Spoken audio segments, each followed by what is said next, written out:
Hey guys, what's up? It's your boy Apple Mahmoud. Welcome to another video. আমার বন্ধু call করে বলল আজকে নাকি ক্যাম্পাসে হুজুর এসেছে।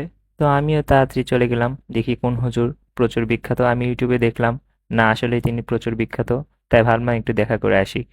তার নাকি ওয়াজ রয়েছে আজকে আইজুল ক্যাম্পাসে। তাই ভাবলাম ওইদিকে যখন যাব ফ্রেন্ড সার্কেলের সাথে আড্ডা দিয়ে একটি ভালো সময় স্পেন্ড করব। আজিজুল ক্যাম্পাসে ঢুকে সেই ওয়েদারে দেখি বিশাল বড় একটি মেলা বসেছে, আর লোকজনের সমাগম তো প্রচুর। আর মাইক দ্বারা সবাইকে আহ্বান করা হচ্ছে, কেননা মঞ্চে উঠে গেছে আমাদের প্রধান বক্তা আমির হামজা। আমার পাবজি পার্টনার আসলে আমিও তার সাথে দেখা করতে যাব ওখানে। তো তার জন্য আমি ওয়েট করতেছি এখানে দাঁড়িয়ে। যখন সে আসলো, তার প্রথম বায়নায় তাকে একটি হেলিকপ্টার কিনে দিতে হবে।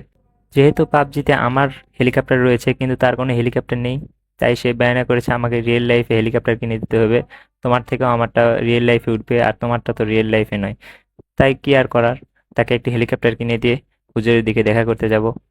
এদিকে পার্টনার হেলিকপ্টার পেয়ে তো মহা খুশি।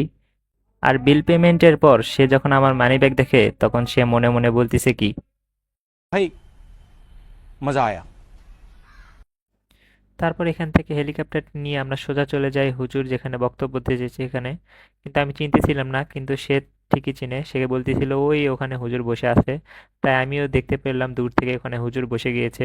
তাই আমরা তাড়াহুড়া করে ওইদিকে যাওয়ার জন্য রওনা দিলাম। আজকের দিনটা অনেক সুন্দর ছিল। কোনো বৃষ্টি ছিল না, কোনো রোদ ছিল না, মেঘলা মেঘলা আকাশ।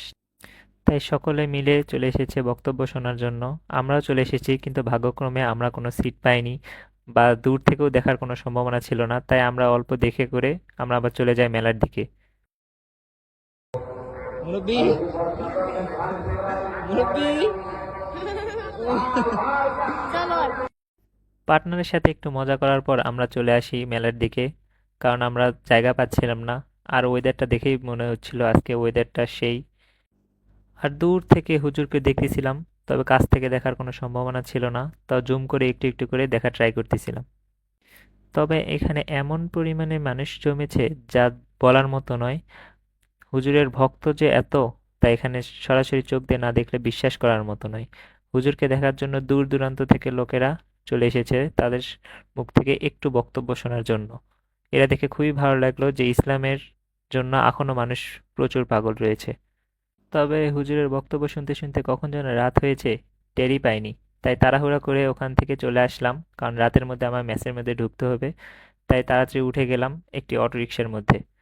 যেহেতু দূর দূরান্ত থেকে হুজুরকে দেখার জন্য প্রচুর মানুষজন এসেছে, তাই রাস্তাঘাটে একটু টুকটাক জ্যাম ছিল। তবে সমস্যা নেই, আমি হালকা কিছু নাস্তা পানি করে এখান থেকে চলে যাব মেসের দিকে। আর সাতমাথাতে রাতের দৃশ্যটা অসম্ভব সুন্দর, যা বলার মতো নয়। বগুড়ার সাতমাথা দিনের থেকে রাতে প্রচুর সুন্দর। তাই রাতে আসলে অবশ্যই একটু চারপাশ দিয়ে ঘুরে দেখবেন, এখানকার লাইটের সিস্টেমটা আপনাকে অবশ্যই মনোমুগ্ধকর করে তুলবে।